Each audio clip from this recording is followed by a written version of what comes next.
And then I think you go there? Yeah, you just go in here. Apparently he changed in the car. Yeah, anytime you want to use the button would be great.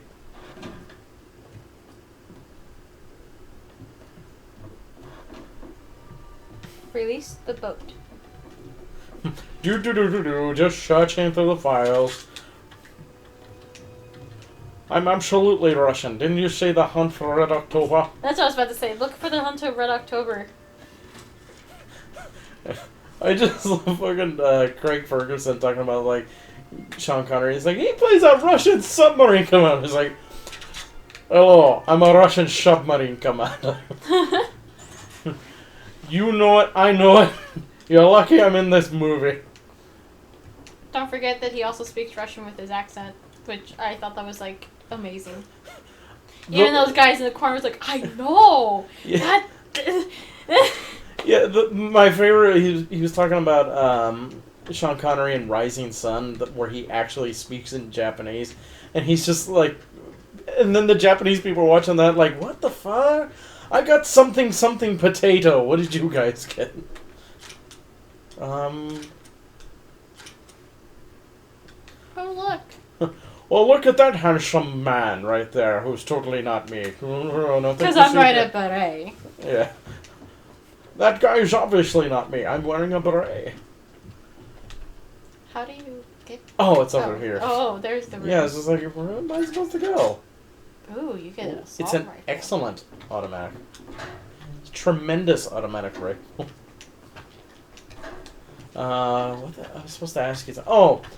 Before we go back to, running down the Roger Moore movie. Okay, what's your least favorite Bond movie, or what do you think is the worst Bond movie overall? I need to see the list of... Because to me, it's an easy one. Hands down, in my opinion, the worst Bond movie is Quantum of Solace. That movie sucked. I kind of... It had a lot of potential. Yeah, it's just like, it starts off really good, and then it just gradually goes into like a tailspin.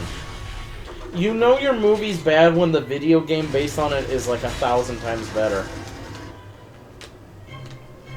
I don't know, it's just like, every time they make it like, the plot of a James Bond movie environmentally based, it's never good. Because like, that was kind of the problem with The Man with a Golden Gun. Uh-huh. Was like, the whole thing was like, oh, we have to solve the energy crisis. Like, nobody gives a shit about that. Like, this is not a matter for Bond to, like... Okay, that's one of my problems with The Man with the Golden Gun. It's like, you have Roger Moore versus Christopher Lee. You have basically the two greatest, gunmen of all time going against each other, and the whole big whoop-de-doo is, oh, we have to find this solar-powered battery? Like, nobody gives a shit. I'm like, I want to see Roger Moore and Christopher Lee shooting at each other for 2.5 hours or whatever, 2 hours. Like, this is what we came to see.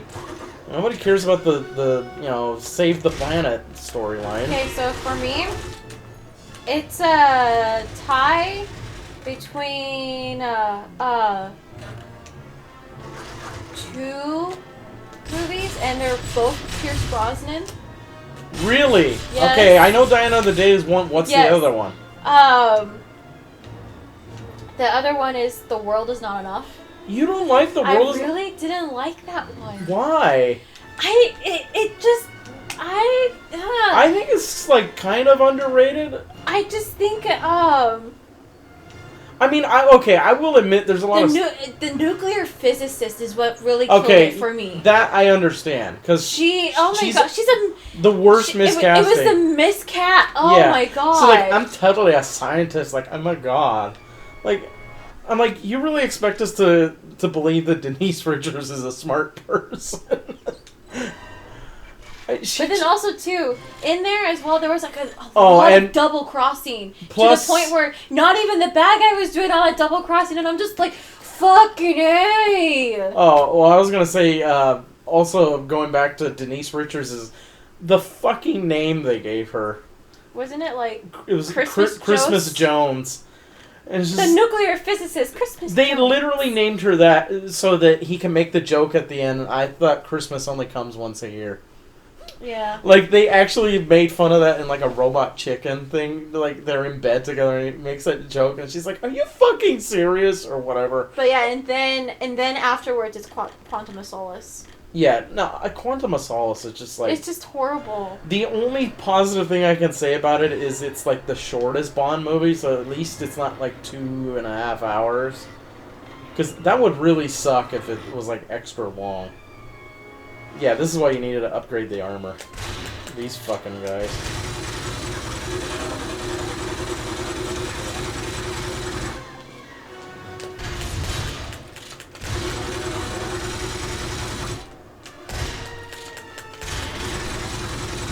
The one that my dad didn't really like was what was it? The Spy Who Shagged Me. Who Loved Me. Not Shagged Me. Are you serious? Like, to me, I was just like, what? That's the was like, for me, that was like the best Roger Moore. Yeah, that's my favorite Roger Moore Bond. That's my favorite one for Roger Moore. That's top 3 for me. Or like top 5, I mean. Now if he said Moonraker, I'm like, yeah, I can kind of see it, well, but... See, the thing about Moonraker... I fucking love that movie. I do too. In spite of how, like, I know it's fucking stupid. But it's just like, God, this movie's awesome. Right? Like, I know they just did Bond it. in space! Yeah, I know they just did it to cash in on Star Wars. I don't give a shit. Like, this movie's, it's, like, awesomely bad, and it's just, like, I love it. I think Moonraker's actually, like, my 3rd or 4th favorite one. Yes. Because, like, everybody's like, ooh, Moonraker sucks. I'm like, yes, that's why it's so good.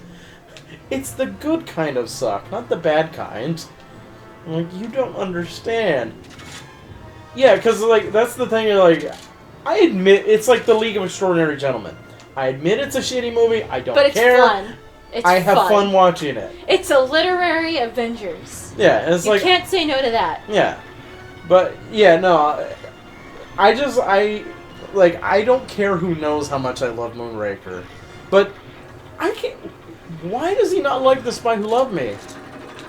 For him, it was a lot of things, It better be that it was the 70s and it was just like everybody was doing all that doobage. He kind of, like, pretty much found this, like, the whole entire movie dull. Right? Are you... You know... Why? I turned around and... Oh, God, it was just... This is like, how are you my father? Like, how are we related? I'm sitting here just like, you introduced me to Bond. How do you not like this movie? Because this screams Bond. To me, that was the first great Roger Moore one. Yes! Because, like, I like Live and Let Die, but it's just, like, it feels kind of small.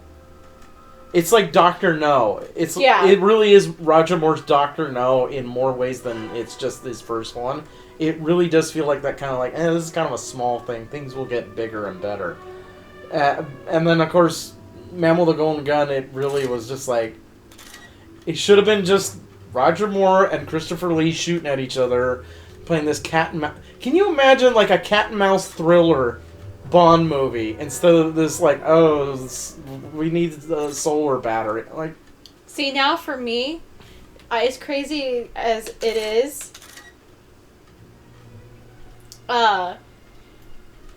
Okay, so now let's go through, like, the individual actors. Okay. Which one is the worst, the one that you liked the least for Sean Connery? Because I already his movies? Yeah. Diamonds Are Forever. Huh? Diamonds Are Forever. For me, it's Never Say Never Again. Okay, that one doesn't count. It's not an official. It's not official, but for me, to me, that one, I liked... least, more or less than Diamonds Are Forever. There are things... Okay, like Diamonds Are Forever, there are things I do like. That was the first Bond movie to have a black Felix, I would like to add, and I think that was the best thing that they ever did for Felix, because I feel like Felix Leiter should always be a black dude. Yes. Because it's just like, the two out of the three best Felix have been black men, and so at this point I'm just like, just make him black. Just have him black forever. If they make Idris Elba Bond, they should make fucking John Boyega Felix. I am so in for that. It's just like, wow, Felix, you look so young. I'm like, yeah, I had a little tuck here and there. Just make That's how you solve the, like, whoever has any problem with Bond being black, make everybody black. Because you already got Moneypenny black, so it's just like make M black, Bond, Q. Right. Just make them all black. Make them all black. There you go. Problem solved. Because I love the new Moneypenny. She's amazing. Okay, so now. Okay, yeah. So let's continue on with the actual. Yes. Because we got sidetracked again. Oh, right. I'm in the boat thing. Okay. All right. So. So how about for you? Your best Bond movie. Just out of the whole thing? Out of all of the movies, your best one. Oh, it's obvious for me. On Her Majesty's Secret Service. For me, it's Goldfinger. I do put Goldfinger in the top 10. For some reason... On Her Majesty's Secret Service is my second favorite. Yeah, it's just so It's good. so great. Oh my god. I really, like, I know it would never happen, but I, like, always deep down I was just like, I wish they fucking re-released this in IMAX. Can you imagine the shot where, like, the henchmen are going down the slopes, the faraway shot in IMAX? Oh my god. 10-story, like, dun, dun, dun. Oh, please. Please.